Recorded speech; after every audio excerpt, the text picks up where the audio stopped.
1945년 8월 9일 아침, 일본 나가사키시에서 공습 경보가 울려 퍼졌습니다.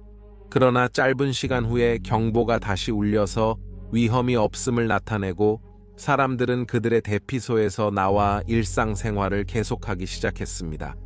일본의 관측자들은 미국 육군 공군의 B-29 폭격기 2대만을 확인했고, 이들은 이전에 어떤 무기도 떨어뜨리지 않고 고쿠라시로 비행했었기 때문에 일본 당국은 단지 정찰 임무일 것이라고 가정했습니다.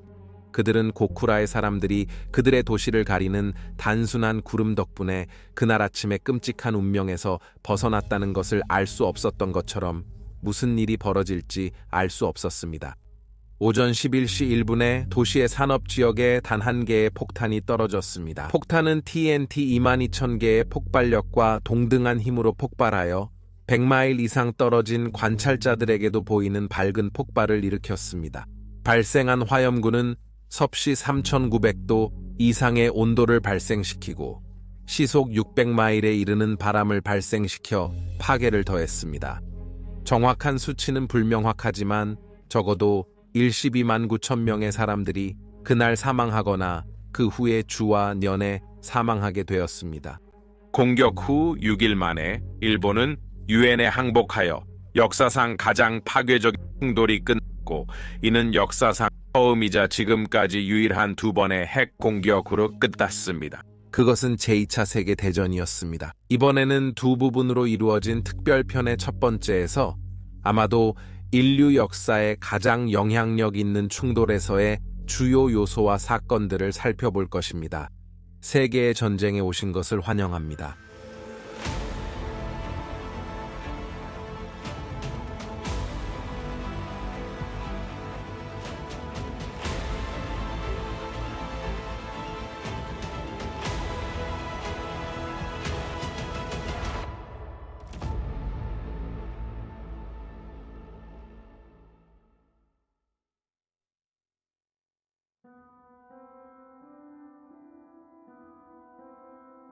역사의 복잡한 성격, 특히 제2차 세계대전과 같은 규모의 사건에 대해서는 충돌을 촉발시킨 단일 사건을 추적하는 것이 어렵습니다. 결국 이는 일련의 사건들이 함께 공모하여 결국 전쟁의 불꽃을 지르게 된 것입니다. 그러나 1920년대와 30년대에 등장한 파시즘과 유사한 극단적인 국가주의 이념이라는 한 요인이 확실히 중요한 역할을 했습니다. 이는 종종 제1차 세계대전의 결과에 기인한 것이었습니다. 많은 면에서 이 시기의 파시즘 붐은 왕, 여왕, 황제의 오래된 제국 방식의 유산으로 간주될 수 있습니다. 왜냐하면 이러한 이념의 추종자들은 운명, 인종, 우월성, 그리고 계급 내에서의 위치라는 개념을 믿었고, 이는 대부분의 경우 그들이 위대함의 운명으로 보는 것을 지도하는 최고 지도자에게 이르게 되었습니다. 역사가 전쟁의 주요 선동자로 꼽는 세 주요 플레이어인 독일 연방공화국, 이탈리아, 일본은 모두 이 공통적인 세계관을 공유했습니다. 심지어 그들의 가장 엄격한 해석이 그들의 파시스트 동맹국의 견해와 충돌했을 때조차도 말입니다. 또한 그들은 모두 다른 하나의 의견을 공유했는데, 그것은 그들이 자신들의 운명을 이루는 것을 방해하는 사람들이 있으며 이러한 개인들은 파괴되어야 한다는 것이었습니다. 이 세계 세력 중에서 일본은 이미 제1차 세계대전이 끝날 때까지 초국민주의의 길을 걷고 있었습니다. 미국, 영국, 프랑스 공화국과 동맹을 맺었으나 오래된 제국주의 세력들로부터는 크게 존경받지 못하였고, 그들이 아시아 지배를 방해하는 것처럼 보였습니다. 이는 런던과 워싱턴을 우대했습니다. 따라서 일본의 재무장 프로그램의 대부분, 특히 화학 및 생물학 무기에 대한 연구는 적어도 초기에는 점점 군사적인 성격의 문화에 격려되어 비밀리에 수행되었습니다. 이는 일본의 사무라이와 전사의 길에 영감을 받았습니다. 마찬가지로 이탈리아도 어떤 이념적인 혁명을 겪고 있었으며 과거의 영광을 되찾고 선도적인 국제적 정체성을 확립하려고 했습니다. 1922년 무솔리니와 그의 국가 파시스트당이 이탈리아에서 권력을 잡았습니다. 그는 곧 자신을 중심으로 한 독재 정치로 나라의 민주적인 정치 풍경을 재구성하기 시작했습니다. 무솔리니는 그의 새로운 이탈리아의 운명이 새로운 로마 제국을 탄생시키는 것이라고 믿었고, 그는 대대적인 군사력 증강을 시작했습니다. 이런 거대한 계획에 필요한 제조업 기반보다는 여전히 농업에 중심을 둔 이탈리아의 경제 상황 때문에 이는 어려운 작업이었습니다. 두 나라가 야망을 추진할 준비가 되어 충돌은 불가피했습니다. 역사는 제2차 세계대전이 1939년에 시작되었다고 기록하고 있습니다. 그러나 일부 역사학자들은 중요한 자원을 차지하기 위해 일본이 중화인민공화국의 만주구이를 침략한 1931년에 시작되었다고 주장하고 있습니다. 일본인들은 중화인민공화국의 반체제 분자를 비난하기 위해 일본 시민들이 이용하는 중화인민공화국의 철도선에 고의적으로 폭탄을 터뜨렸습니다. 이것은 그 후 국가를 침략하는 구실로 사용되었고, 일본은 1945년 동맹국에 의해 해방될 때까지 그 땅을 점령하면서 중화인민공화국 정부와 거의 끊임없는 전쟁을 벌였습니다. 일본의 중화인민공화국 영토 점령은 대단히 가혹했습니다. 강간과 살인은 널리 퍼져 있을 뿐만 아니라 일본 지도층에서는 병사들의 여가 활동 형태로서 종종 장려되었습니다. 일본 사회에서는 항복이 불면계로 여겨져 상상도 할 수 없었으며 중화인민공화국인에게도 같은 규칙을 적용했습니다.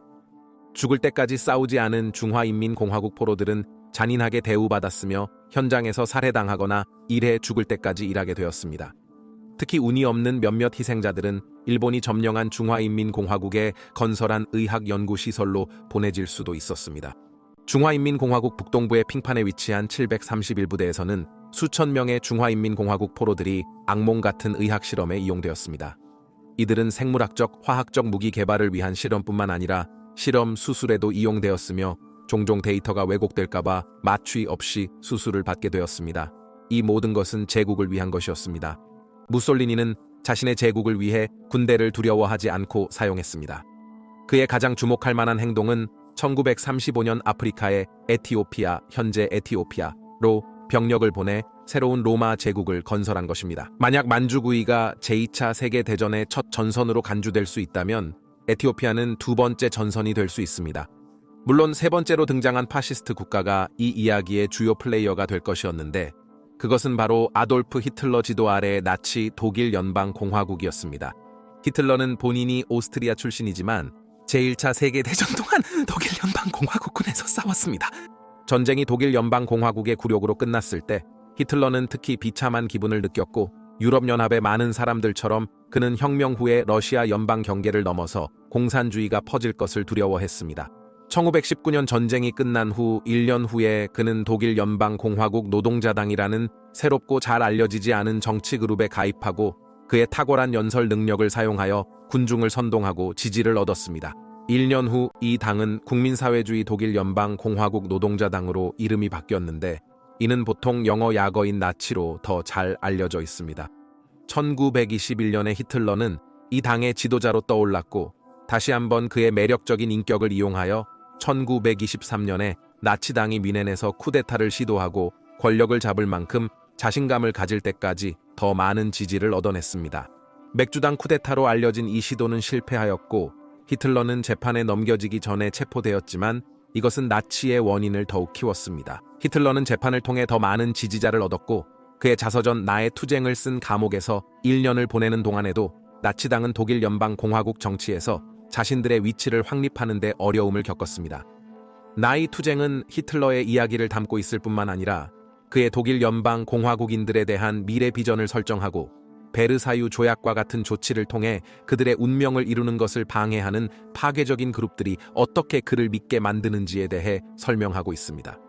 베르사유 조약은 독일 연방공화국의 항복 조건을 개요화하고 있습니다. 그는 특히 유대인과 공산주의자들이 이 큰 국제 음모의 주도자들로서 전쟁 후 독일 연방공화국인들을 억제하려는 시도를 지적하였고, 이는 승리한 유엔들이 독일 연방공화국에 가한 가혹한 조건을 강조하였습니다.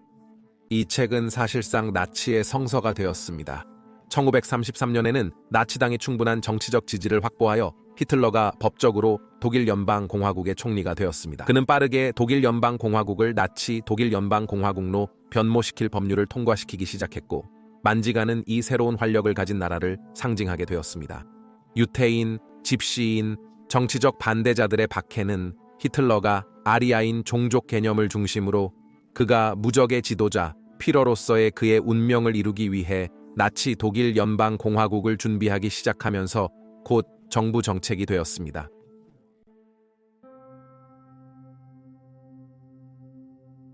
(1930년대가) 지나가면서 히틀러의 나치당은 독일 연방공화국 정치뿐만 아니라 독일 연방공화국 사회에 깊게 뿌리를 내렸습니다.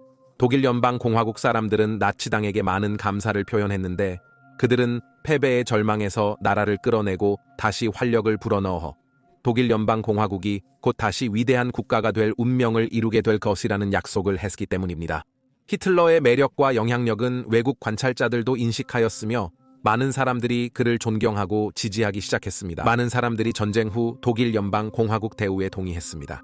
히틀러는 심지어 타임 매거진의 올해의 인물이 되기도 했습니다. 이것은 히틀러가 동쪽과 서쪽에 잃어버린 영토를 회복하겠다는 주장을 시작하면서 완벽하게 히틀러의 손에 들어왔습니다. 히틀러의 새로운 독일 연방공화국에 대해 영국과 프랑스 공화국의 유엔이 어떻게 반응할지의 첫 번째 시험은 1935년 히틀러가 군 변격제를 도입하고 이로 인해 독일 연방공화국 군대가 베르사유 조약에서 허용된 수치를 훨씬 넘어서게 되었을 때였습니다. 그러나 유엔은 아무것도 하지 않았습니다. 이에 용기를 얻은 그는 그 후 1936년에 병력을 라인란드로 보냈습니다. 라인란드는 1925년에 프랑스 공화국의 안전지대를 만들기 위해 비무장화되었으며 이는 독일 연방공화국이 전쟁 배상금을 지불하지 못하여 일시적으로 프랑스 공화국과 벨기에에 점령당했기 때문입니다. 히틀러는 프랑스 공화국 군대의 저항을 만나면 후퇴하라는 비밀 명령을 병사들에게 내렸는데 이는 독일 연방공화국이 아직 전쟁을 치르기에는 상태가 아니었기 때문입니다. 프랑스 공화국의 국제연맹 항의에도 불구하고 세계는 아무 행동도 하지 않았습니다. 히틀러는 무솔리니와 함께 스페인 내전에서 국민주의자들을 위해 병력을 보내 그의 군대에 중요한 전투 경험을 제공했습니다. 1937년 영국의 총리 스탠리 발드윈이 사임하고 네빌 체인벌린이 그를 이어받았습니다. 한편 독일 연방공화국은 계속해서 재무장을 이어가고 이제는 전쟁 후 체코 공화국 슬로바키아에 흡수된 독일 연방공화국의 스위스를 되찾으려는 목표를 세웠습니다. 동시에 히틀러는 자신의 출생지인 오스트리아가 새로운 독일 연방공화국의 일부가 되길 바랐지만 이것 역시 베르사유 조약에 의해 금지되었습니다. 오스트리아와 독일 연방공화국은 오랫동안 거의 공생 관계를 유지해왔으며 두 나라의 사람들은 서로를 친척으로 보았습니다. 오스트리아에도 나치당이 존재했습니다. 1938년 1월 그들은 1923년 히틀러의 쿠데타 시도와 같은 행동을 했습니다. 쿠데타 실패 후 주요 오스트리아 나치당원들이 감옥에 갇혔습니다. 히틀러의 선전 기계는 감옥에 있는 나치당원들에 대한 오스트리아인들의 지지를 반란처럼 거짓으로 포장하였습니다. 그래서 1938년 3월 12일 독일 연방공화국 군대는 질서를 회복한다는 명분으로 오스트리아 영토에 진입하였습니다. 몇 주 안에 오스트리아 정부는 사라지고 이 나라는 오스트마르크라는 도시로 독일 연방공화국에 흡수되었습니다. 독일 연방공화국에 합류하는 것에 대한 투표에서는 인구의 99%가 이 동작을 지지했다고 주장되었고 이것은 안슐루스라고 알려졌습니다. 히틀러는 자신의 모국을 더 큰 독일 연방공화국 아래에 확보한 후 자신을 유럽연합의 모든 독일 연방공화국인들, 특히 스위스의 독일 연방공화국인들의 대변인으로 선언하였습니다. 이 지역을 독일 연방공화국에 흡수하려는 그의 의도를 명확히 한 후 오스트리아에서와 마찬가지로 스위스 나치당이 부상하고 체코 공화국 슬로바키아로부터의 자치를 요구하기 시작하면서 외교 위기가 일어났습니다. 체코 공화국 정부는 수데텐 독일 연방공화국인들과 협상을 시도했습니다. 독일 연방공화국, 영국, 프랑스 공화국은 위기 합의를 위해 회의를 열어 위넨 합의를 이끌어냈지만 이는 사실상 독일 연방공화국에게 자유로운 행동 권한을 부여했습니다. 체코 공화국 대표는 참석하지 않았습니다. 먼저 히틀러는 스위스를 차지한 다음 1939년 1월에는 첫 번째로 완전히 공개적인 공격을 통해 체코 공화국 슬로바키아의 나머지 부분을 침략하고 점령했습니다. 체코 공화국 슬로바키아의 정복은 편집증에 걸린 조셉 스탈린이 지배하는 강대한 소비에트 연합 연방의 우려를 불러일으켰습니다. 히틀러는 나의 투쟁에서 두 전선에서 전쟁을 치러야 했던 것이 카이저의 독일 연방 공화국이 패배한 원인 중 하나라고 썼으며 이미 런던과 프랑스를 대적시킨 상태에서 그는 모스크바에 훨씬 더 조심스럽게 접근하고 서방의 사건에서 소비에트 연합 연방을 멀리하도록 외교 노력을 시작했습니다. 1939년 8월 독일 연방공화국과 소비에트 연합의 외무장관이 모스크바에서 만나 이들이 서로 그 지역에서 간섭하지 않겠다는 약속을 바탕으로 동유럽 연합을 두 개로 효과적으로 나누었습니다. 소비에트 연합 연방은 폴란드 공화국과 핀란드에 자신의 이해관계를 가지고 있었으므로 나치 독일 연방공화국과 소비에트 연합 연방이 이념적인 적이었음에도 불구하고 이러한 합의를 준수하는 데 만족했습니다. 많은 사람들이 협력이 지속되지 않을 것이라고 느꼈지만 히틀러는 1939년 9월 1일에 방어태세에 있는 스탈린에게 폴란드 공화국로 병력 징역을 명령했습니다.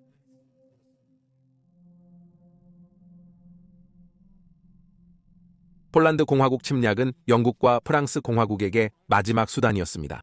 이 침략에 대한 정당화는 단순히 외국의 영토를 점령하기 위한 것 외에는 없었고, 그래서 유엔은 히틀러에게 최후 통첩을 내렸습니다. 그의 병력을 철수하거나 전쟁이 일어날 것입니다. 이 요구는 거부되었고 9월 3일 네빌 체인벌린은 영국 국민들에게 그들이 독일 연방공화국과 전쟁 중임을 알렸습니다. 독일 연방공화국의 보수적인 일부 장군들은 히틀러에게 아직 국가가 두 번째 대규모 유럽연합 대결에 대비하지 못했다고 경고했습니다. 1945년에 영국과 프랑스 공화국과의 전쟁이 시작되면 독일 연방공화국은 항공모함, 대형 잠수함 함대, 강력한 탱크 부대를 갖추게 될 것으로 재무장 계획에서 예측했습니다. 따라서 장군들은 그들의 번개전 스타일의 전쟁을 고안했습니다. 번개전이란 공화국 번개를 의미하며 적진을 돌파하고 핵심 전략 지역을 점령하고 적군을 분할하여 파괴하기 쉽게 만들기 위해 탱크와 항공기의 널리 사용을 요구했습니다. 무엇보다도 이것은 독일 연방공화국이 감당할 수 없는 소모전보다는 빠른 승리를 달성하려는 것이었습니다. 이것은 처음으로 폴란드 공화국에서 사용되었고 폴란드 공화국 군대는 이 새로운 전쟁 형태에 완전히 부적합하였습니다. 한 달도 안 되어 폴란드 공화국 군대는 전멸하였고 독일 연방공화국 군대인 베르막트는 스탈린과 히틀러가 합의한 대로 9월 17일에 소비에트 연합 연방이 국가의 동쪽을 침략하면서 폴란드 공화국에서 그들의 위치를 공고화하기 시작했습니다. 이것은 독일 연방공화국에 집중하고 있던 영국과 프랑스 공화국에 의해 거의 무시되었던 사항입니다. 1939년 10월 6일에 폴란드 공화국은 자유로운 나라로서의 존재를 멈추었고 나치 독일 연방공화국은 이제 공산주의 소비에트 연합 연방과 육지 경계를 공유하게 되었습니다. 영국과 프랑스 공화국의 독일 연방공화국에 대한 전쟁 선포는 유럽연합 전체에 정치적으로 충격을 주었지만 그 외에는 별다른 효과를 보이지 않았습니다.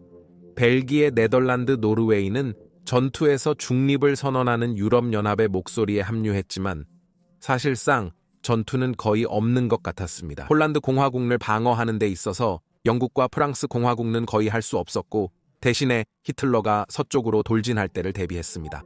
이것이 가짜 전쟁의 시작이었는데 양측 모두 전쟁에서 보통 하는 모든 것을 하고 있었지만 전면전은 제외하고 있었습니다. 프랑스 공화국은 군대를 동원하고 국경으로 보냈고 영국은 프랑스 공화국을 지원하기 위해 채널을 건너서 보낼 영국 원정군 또는 BEF를 만들었습니다. 이는 1914년에 국가가 전쟁에 참여한 방식을 반영한 것입니다. 바다에서는 독일 연방공화국의 유보트와 수면 공격대가 무방비의 상선을 침몰시켰고 공중에서는 영국 항공기가 독일 연방공화국의 선박을 공격하거나 루르 지역에 전단지를 투하하였습니다. 9월 9일 영국 공군 화이틀리 폭격기 편대가 전단지 투하 임무 중 벨기에 영공을 침범하며 벨기에 전투기의 공격을 받았습니다. 한 대의 폭격기는 착륙을 강제당했지만 영국의 방어 사격으로 두 대의 항공기를 잃었습니다. 그러나 남대서양에서는 해군 전설이 될 드라마가 펼쳐질 예정이었습니다. 독일 연방공화국의 포켓 전함 갑스피는 영국의 상선을 공격하고 그들의 선원들을 포획한 다음에 그들을 침몰시켰습니다. 그 후 선원들은 독일 연방공화국로 돌아가기 위해 갑스피의 지원선 알트마르크에 탑승했습니다. 세 척의 영국 순양함이 독일 연방공화국 함선과 전투에서 만났고 불구하고 무장이 열세임에도 불구하고 충분한 피해를 입혀 독일 연방공화국 전함이 수리를 위해 항구에 들어가게 만들었습니다. 그곳에 있을 때 영국은 거대한 영국 함대가 항구를 떠날 때 주머니 전함을 파괴하기 위해 모이고 있다는 소식을 현지 언론에 넘쳐나게 했습니다. 독일 연방공화국 함장은 이를 알게 되었고 상황이 절망적이라고 믿어 그의 강력한 전함을 가라앉혔습니다. 실제로는 함대가 없었지만 이런 속임수로 인해 수천 명의 선원들의 생명이 구해졌을 수 있습니다. 몇 주 후 영국 특수부대가 알트마르크를 습격하여 포로로 잡힌 상선 선원들 중 일부를 구조했습니다.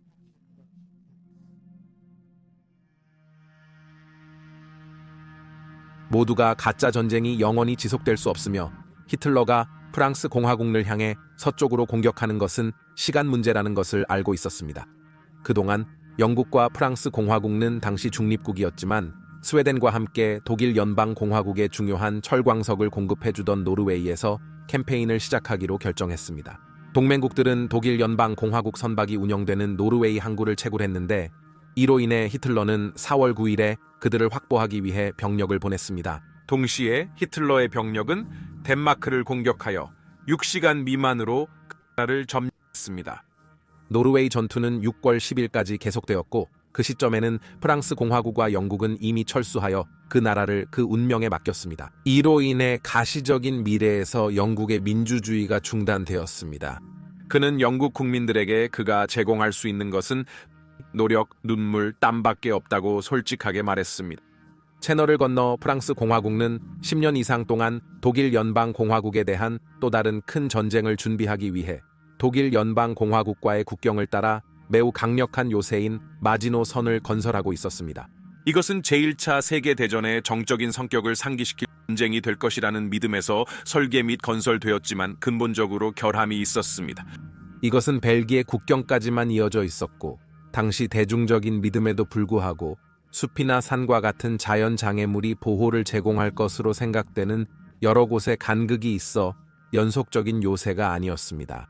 또한 이것은 엄청난 양의 인력과 자원을 소비하여 일부 사람들은 프랑스 공화국과 그들의 국가 방어에 있어서 모든 계란을 한 바구니에 넣고 있다는 걱정을 하게 만들었습니다. 히틀러는 상황을 보고 즉시 해야 할 일을 알아챘습니다. 그는 단순히 벨기에와 네덜란드를 통해 완전히 우회할 계획이었습니다. 1914년에 그의 전임자인 카이저처럼 그는 자신의 목적에 부합한다면 벨기에나 다른 누구의 중립선언에도 별로 관심을 두지 않았습니다. 1940년 5월 10일 독일 연방공화국은 서쪽으로 공격하여 빠르게 벨기에, 룩셈부르크 대공국 네덜란드를 장악하고 프랑스 공화국 중심부로 향했습니다. 마지노선이 이룬 것은 이웃나라로 싸움을 확대시키고 실질적으로 히틀러에게 유럽연합의 더 많은 부분을 넘겨주는 것이었습니다. 독일 연방공화국군은 수적 열세에도 불구하고 탱크와 공군 활용으로 프랑스 공화국을 넘볼렀습니다.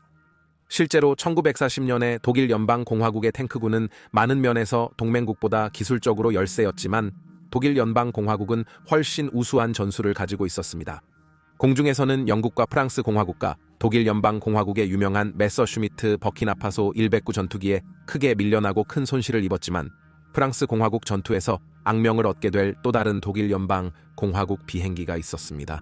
주 87 슈투카는 탱크와 다리를 놀라운 정확도와 효과로 공격할 수 있는 유명한 다이브 폭격기로 지상 유닛의 공포를 불러일으켰습니다.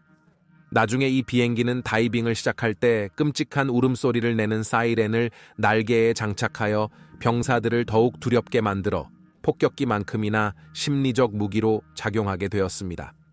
동맹국에게 문제를 더하게 한 것은 독일 연방공화국의 빠른 성공과 마지노선이 히틀러의 군대를 저지하지 못한 실패로 인해 특히 프랑스 공화국의 사기가 크게 떨어졌습니다.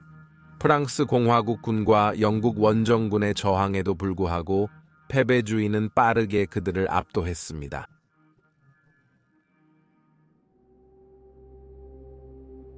프랑스 공화국가 곧 무너질 것임이 분명해지자 영국에서는 이제 불가피하게 보이는 침략으로부터 영국을 방어하기 위해 버키나파소를 본토로 대피시키는 계획이 세워졌습니다. 다이나모 작전이라고 불리는 이 작전에서는 낚시배, 유람선, 심지어는 노를 젓는 보트까지 대규모의 함대가 조립되어 버키나파소의 잔여 부대와 살아남은 프랑스 공화국과 벨기에 군대의 일부가 집결하고 있는 덩커크로 채널을 건너가기 위해 영국 남동부 해안에 모였습니다. 이 작은 프랑스 공화국 해안 지역에서 덩커크의 영국과 프랑스 공화국 군대는 독일 연방 공화국군에게 포위되어 구조, 포획 또는 죽음을 기다렸습니다. 히틀러는 그의 병력을 보내서 그들을 일단락 내려 했지만 독일 연방 공화국 공군의 헤르만 괴링 사령관은 그동안 거의 멈출 수 없었던 그의 공군이 독일 연방공화국군의 손실을 줄이면서 해변에서 그들을 분쇄할 수 있다고 그를 설득했습니다. 괴링은 이렇게 하면 히틀러의 호감을 얻어 나치 최고 지휘부의 경쟁자들을 앞설 것으로 기대했습니다. 1940년 5월 27일에 시작된 대피 작업은 대기 중인 영국 전함으로 사람들을 데려가기 위해 해변으로 내려가는 작은 배들의 함대와 함께 시작되었습니다. 독일 연방공화국 공군은 맹렬한 공중 폭격을 시작하고 영국에게 고통스러운 손실을 입혔습니다. 그러나 전쟁에서 처음으로 덩커크는 영국 본토에서 날아오는 전투기의 사정거리에 있었기 때문에 공군의 우위가 마침내 도전을 받았습니다. 따라서 바다와 하늘은 거의 일주일 후인 6월 4일에 대피가 끝날 때까지 잔인한 살육장이 되었고, 그 시점에는 놀랍게도 33만 8천 명의 남성이 구조되었습니다.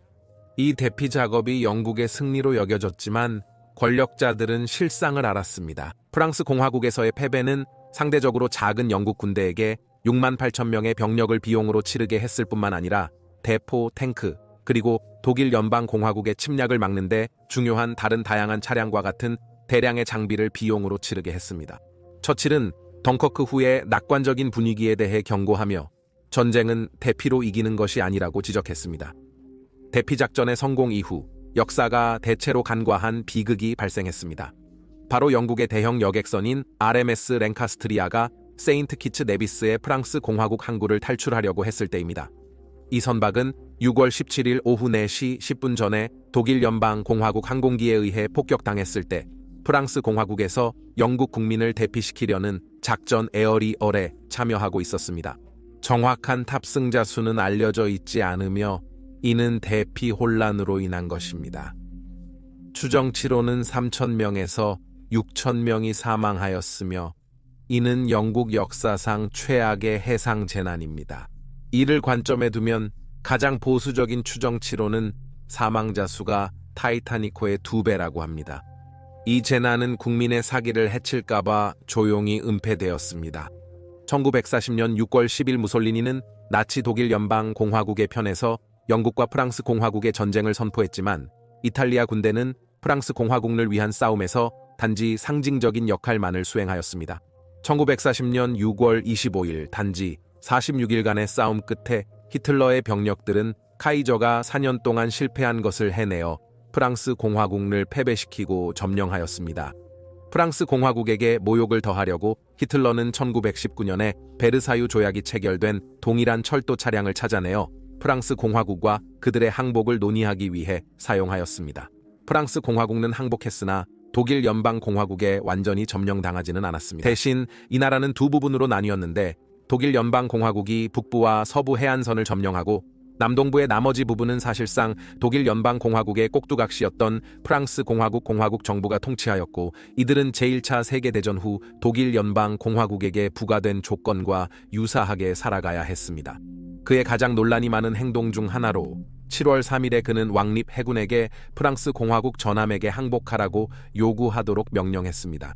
그리고 그들이 거부하자 왕립 해군은 포화로 그들을 공격하여 1297명의 프랑스 공화국 선원을 죽이고 8척의 배를 침몰시키거나 손상시켰습니다. 프랑스 공화국과 진압되자 히틀러는 이제 영국에 대한 대책에 고민하게 되었습니다. 영국 파괴가 그에게 이익이 되지 않을 것이라고 그는 생각했습니다. 그 이유는 그렇게 되면 그의 제국은 폴란드 공화국 이후로 점차 적대적인 미국에게 넘어갈 것이기 때문입니다. 프랑스 공화국가 무너진 후 영국이 고갈되었다고 믿은 히틀러는 평화를 청구했지만 1940년에 독일 연방공화국의 전면 침략을 막을 영국의 가능성이 최선의 경우에도 희박하다는 것을 알고 있는 처칠은 거부했습니다. 그래서 히틀러는 장군들에게 오퍼레이션 C 라이온, 즉 영국 침략 계획을 세우라고 명령했습니다. 동시에 무솔리니의 이탈리아와 함께 독일 연방공화국은 일본 대표들과 만나 미국에 대항하는 동맹 협상을 시작했습니다. 이것은 결국 1940년 9월 27일에 체결된 3자 동맹 조약으로 이어졌고, 이로써 역사는 이제 충력국으로 기억하게 되었습니다. 이는 무솔리니가 이전에 독일과 로마 그리고 이제는 당연히 도쿄 사이의 축을 중심으로 세계가 회전할 것이라고 말한 뒤에 따른 것입니다. 독일 연방공화국의 이전 군사적 모험과는 달리 영국 침공은 잉글리시 채널이라는 심각한 장애물이 있었습니다. 히틀러의 군사 지도부는 가을과 겨울의 날씨가 너무 안 좋아 안전하게 건너갈 수 없기 때문에 여름에만 채널을 건널 수 있다고 동의했습니다. 그러나 먼저 그는 영국의 왕립 공군을 파괴해야 했습니다. 그렇지 않으면 그의 병력들은 침공 바지선에 앉아 있는 동안 영국인들에게 쉬운 표적이 될 것입니다. 독일 연방공화국이 침공 준비를 하는 동안 처칠은 나라를 방어하기 위해 해야 할 일을 준비했습니다. 비밀 해제된 문서들은 히틀러 병력의 영국 상륙 시 그의 대응 준비 정도를 보여줍니다.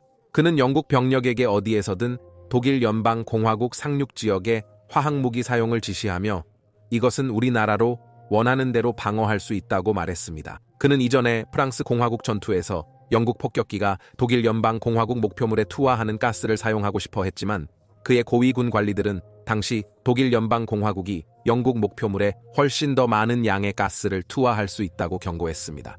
그래서 양측은 서로 가스를 사용하지 않기로 한 무언의 합의를 했습니다. 1940년 7월 10일 독일 연방공화국 공군은 영국 공군을 파괴하기 위한 공세를 시작했습니다. 이것은 영국 전투의 시작이었고 독일 연방공화국은 폴란드 공화국과 서유럽연합을 신속하게 패배시킨 후에도 여전히 자신감이 높았습니다.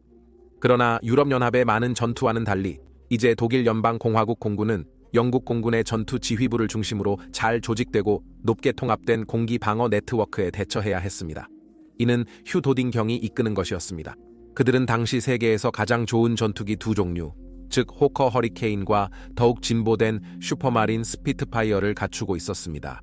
전투 지휘부의 직원들은 영국, 프랑스 공화국, 네덜란드, 폴란드 공화국, 심지어 미국의 파일럿들이 자발적으로 참전하면서 증가했습니다.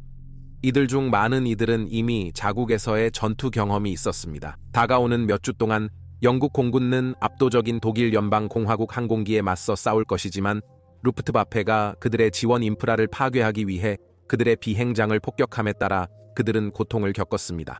1940년 8월 13일 너무 많은 독일 연방공화국 항공기가 영국을 공격하여 처칠에게 침략이 마침내 시작되었다는 경고가 주어졌습니다. 그러나 많은 피해가 발생했음에도 불구하고 영국 공군은 가끔 이탈리아 항공기의 부대에 합류하는 독일 연방공화국인들에게 저항하고 있었습니다. 9월이 되자 전투기 사령부는 인력과 기계면에서 가장 취약해졌습니다. 그러나 그때 전쟁을 위해 완전히 준비된 국가의 산업이 있었기에 영국의 전투기 생산이 증가하여 손실을 초과하게 되었고 새로 훈련받은 조종사들이 전투에 참여하기 시작했습니다. 그러나 비행장에 대한 피해가 큰 문제를 일으켰습니다. 히틀러는 영국 공군의 재강화를 인식하지 못했고 괴링은 영국 공군과 거의 비행불능 상태라고 주장했습니다. 이는 영국 비행장에 대한 압박이 계속된다면 사실이 될 것입니다. 1940년 8월 24일 독일 연방공화국 폭격기가 실수로 런던을 폭격했습니다. 처칠은 이것이 실수일 가능성이 높았지만 이 사건을 이용해 자신의 폭격기를 독일으로 보내는 핑계를 만들었습니다.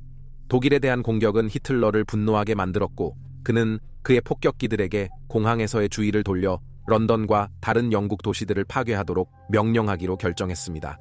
그의 믿음은 이러한 테러 공격에 의해 영국의 사기가 크게 흔들릴 것이고 이로 인해 나라가 붕괴되어 처칠이 항복하게 만들어 무장 침략이 불필요하게 될 것이라는 것이었습니다.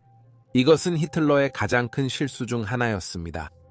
공격에서 해방된 전투기 사령부는 재조직하였습니다. 그리고 히틀러가 그의 실수를 깨닫을 때쯤이면 여름이 끝나가고 있었습니다. 날씨가 악화되고 있었습니다.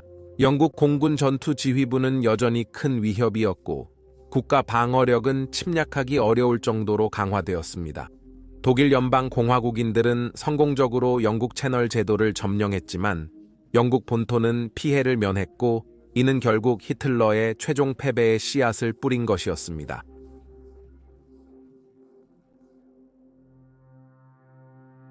제1차 세계대전 때와 마찬가지로 유럽연합에서 전쟁이 발발하자 싸움은 다시 한번 유럽연합 제국주의 국가들이 세계 곳곳에서 통제하고 있는 영토로 확산되었습니다.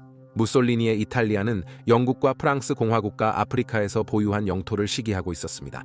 그리고 이탈리아가 독일 연방 공화국을 지원하기 위해 영국과 프랑스 공화국의 전쟁을 선포하자 그는 이탈리아의 소유지인 에티오피아, 소말리란드, 그리고 가장 중요하게도 영국의 아랍 공화국 이집트와 접한 리비아 아랍 자마히리아에서 이러한 영토를 침략할 기회를 얻었습니다. 아랍 공화국 이집트는 수에즈 운하 때문에 영국의 이해관계에 중요했습니다. 이 운하는 영국을 홍콩 특별행정국과 인도 공화국과 같은 극동의 소유지, 그리고 양측 모두가 절실히 접근해야 했던 석유가 풍부한 중동과 연결시켰습니다.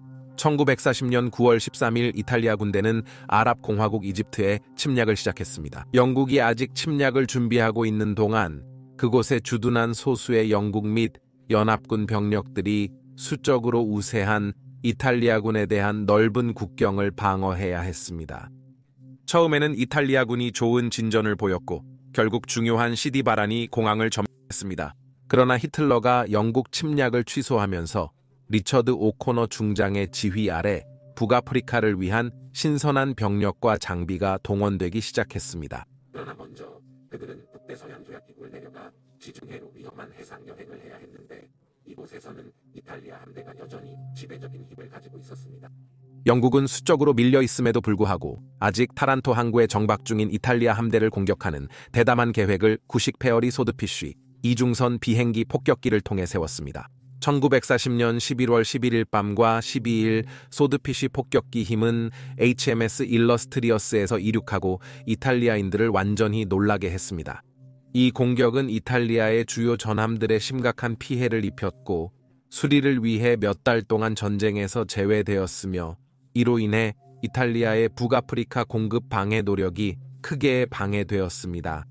불행히도 영국은 여전히 공중 및 잠수함 공격에 대처해야 했습니다. 1940년 말에 이탈리아군을 아랍 공화국 이집트에서 추방하는 일은 엄청난 것으로 보였지만 새로 도착한 영국군은 그것을 달성하는 데 성공했습니다. 그들은 시디바라니를 다시 장악하고 1941년 1월 3일에는 이미 리비아 아랍 자마히리아로 전진하고 있었습니다. 2달 동안 단지 2개의 부대로 구성된 영국군은 500마일을 전진하고 10개의 이탈리아 부대를 파괴하고 13만 명의 포로를 잡았으며 또한 1000대 이상의 탱크와 대포를 포획했습니다.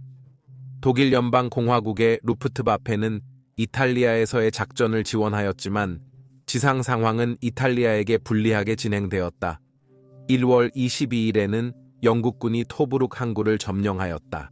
이탈리아의 패배를 확신하게 된 처칠은 독일 연방공화국과 이탈리아의 공동 침략으로부터 그리스와 발칸을 방어하는 데 도움을 주기 위한 계획을 시작했습니다. 그러나 독일 연방공화국은 북아프리카의 이탈리아군을 지원하기 위해 자신의 2 부대를 보내기로 결정했고 이는 에르빈 롬멜 지휘 아래 아프리카 군단의 핵심을 형성하게 됩니다. 1941년에 롬멜은 대부분의 장군들보다 탱크 전쟁을 잘 이해하는 능력 있는 전략가였습니다.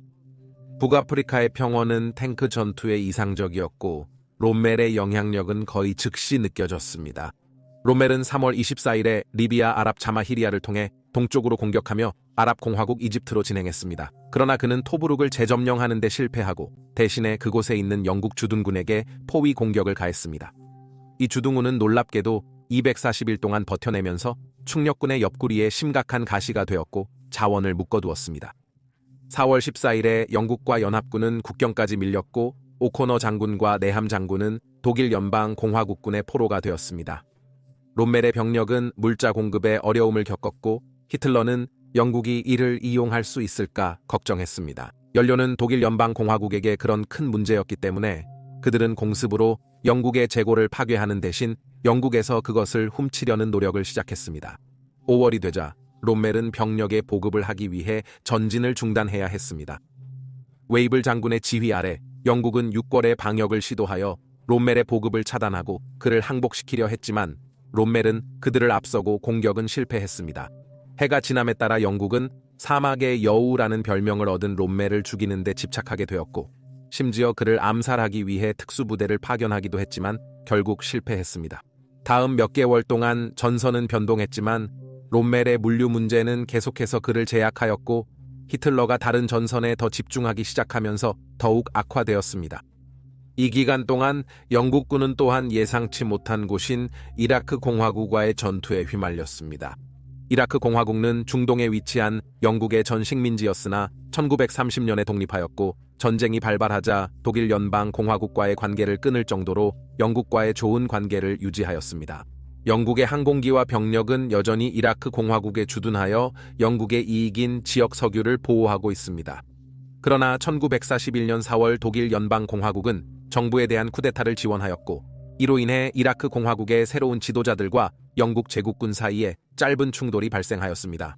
도움을 약속한 축국들, 예를 들어 이라크 공화국 마크를 달고 날아다닌 독일 연방 공화국의 비행기들에도 불구하고 결국 영국군이 승리하였습니다.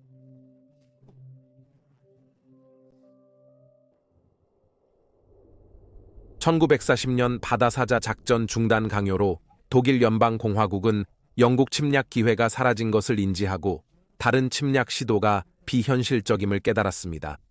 영국은 요새화되어 가고 있었기 때문에 히틀러는 중세의 전쟁 방식인 포위전으로 방향을 전환하였습니다. 히틀러는 영국이 그녀의 제국과 북아메리카로부터 오는 전쟁 물자, 재료, 심지어 식량에 매우 크게 의존하고 있다는 것을 알고 있었습니다. 따라서 그는 자신의 해군인 크리그스마린에게 이 중요한 공급을 차단하라는 임무를 맡겼습니다. 1940년에는 여전히 왕립 해군이 세계에서 가장 강력한 수면 함대였습니다. 그리고 독일 연방공화국이 비스마르크와 같은 고급 전함을 보유하고 있었지만 제1차 세계대전 때 카이저 함대가 그랬던 것처럼 왕립 해군과 대치할 수는 없었습니다. 따라서 1941년 5월 24일에 비스마르크가 많이 사랑받던 영국의 전함 HMS 후드를 침몰시키는 등의 대성공에도 불구하고 독일 연방공화국의 수면 함대는 거의 해상 충돌에서 주석이었고 특히 전쟁이 계속되면서 히틀러가 그들에 대한 관심을 잃었습니다. 따라서 독일 연방공화국 해군은 영국을 포위하기 위해 다시 유보트를 사용하게 되었습니다. 카이저의 유보트는 영국이 이런 무기에 얼마나 취약한지 입증했지만 대전쟁 기간 동안 영국이 이로부터 많은 것을 배우지 못한 것으로 보입니다. 유보트에 대응하는 전략은 크게 변치 않았으며 초음파 등의 신기술은 아직 함대에서 널리 활용되지 않았습니다. 이는 유보트 감지의 주요 방법이 배터리를 충전하거나 퍼리스코프를 사용할 때 발견하는 것이었다는 것을 의미합니다. 항공기는 이상적인 플랫폼으로 여겨졌으나 전쟁 시작 때 영국 공군의 해안 명령은 부적합한 장비와 부족한 범위, 무기로 인해 공기 조무사의 눈에만 의존해야 했습니다. 왕립 해군은 상선 보호를 위해 호송 조직을 구성하고 영국의 어업 함대에서 어선을 가져와 유보트 사냥에 무장시켰습니다. 그러나 유보트들은 영국에 심각한 손실을 입혔고 유보트 파괴 노력은 제한적인 성공을 보였습니다. 영국 공군 폭격 명령의 프랑스 공화국과 노르웨이 유보트 조선소 파괴 노력도 마찬가지였습니다. 처칠은 나중에 전쟁 중에 유보트만이 진정으로 그를 두려워하게 했다고 인정할 것입니다. 그러나 유보트들은 호송함을 찾는 데 도움이 필요했고 그래서 루프트바페는 유보트 공격을 조직하기 위해 장거리 콘도르 순찰기를 사용했습니다. 영국은 이 항공기를 파괴하는 방법을 찾기 시작했습니다.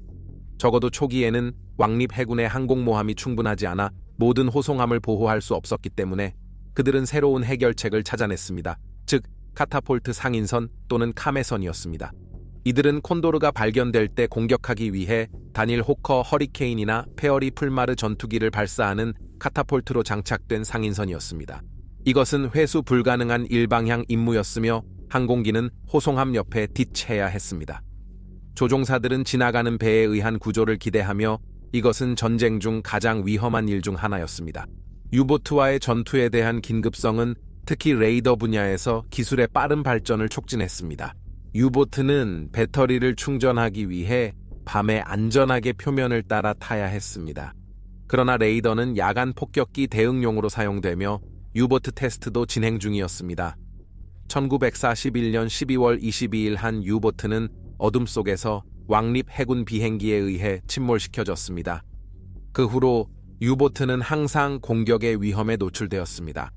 레이더가 장착된 새로운 장거리 항공기의 추가로 유보트에 대한 상황은 더욱 악화되었으며 이로 인해 그들이 숨을 안전한 장소가 점점 줄어들었습니다.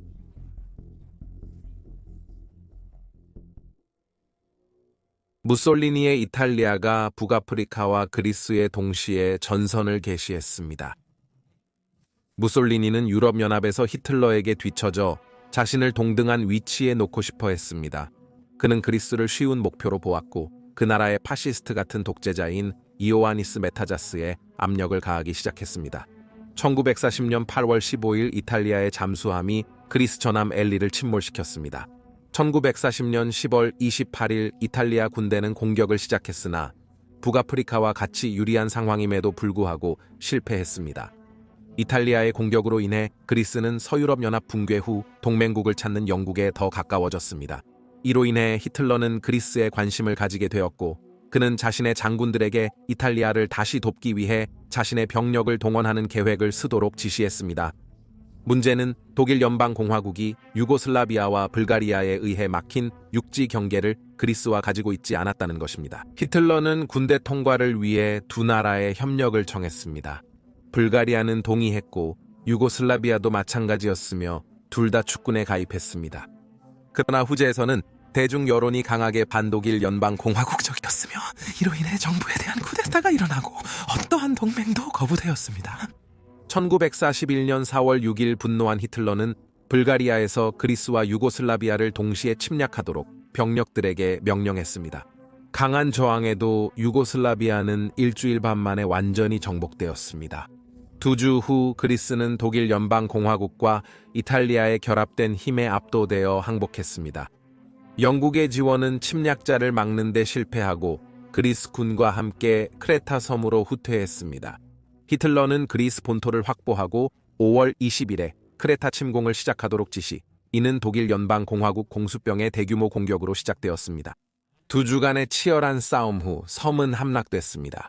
그러나 영국과 워싱턴의 관찰자들이 그들에게 펼쳐진 공수병 침공의 효과에 감탄하는 동안 히틀러는 그의 병력에 대한 비용에 대해 놀라움을 표하였고 다시는 대규모 공중 침공을 명령하지 않았습니다.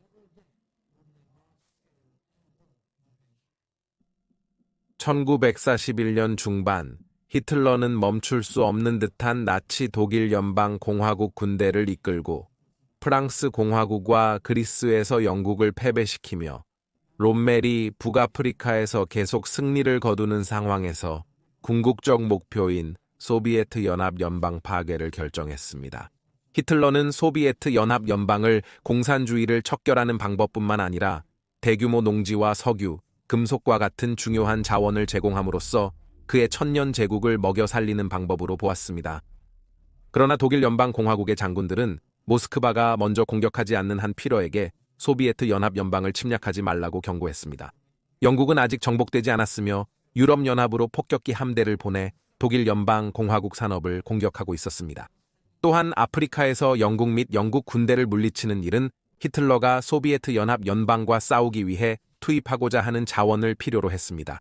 그들은 그 군대를 아프리카로 보내 영국의 저항을 파괴하고 그런 다음 중동의 영국 소유지를 점령하여 그들에게 석유를 제공하고 이는 결국 영국의 공급을 차단하고 런던의 항복을 강요하는 데 도움이 될 것이라고 믿었습니다. 그러나 히틀러는 성급했습니다. 그는 몇 년 더 싸우면 독일 연방공화국 국민들이 러시아 연방에 대한 전쟁을 지지하지 않을 것이라고 주장했습니다. 그는 1939년 겨울 전쟁에서 핀란드에 대해 성적이 좋지 않았던 소비에트 연합 군대가 무능하다고 생각했습니다. 그가 기다린다면 소비에트 연합 지도부는 실수를 배우고 더 큰 위협이 될 수 있습니다. 히틀러는 말했습니다. 우리는 단지 앞문을 걷어차면 부패한 러시아 연방 건물 전체가 무너질 것입니다. 그는 장군들의 반대에도 불구하고 소비에트 연합 연방 공격을 지시했습니다. 바바로사 작전이라고 불리는 이 작전에서 독일 연방공화국은 로마니아, 핀란드, 헝가리 부대를 포함한 대규모 병력을 투입했는데 이들은 이제 축구계의 정식 멤버였습니다. 이 공격은 1941년 6월 22일 일요일 새벽 3시에 점령된 폴란드 공화국 영토에서 시작되었고 놀랍게도 2900km 전선에서 380만 명의 인원이 투입되었습니다.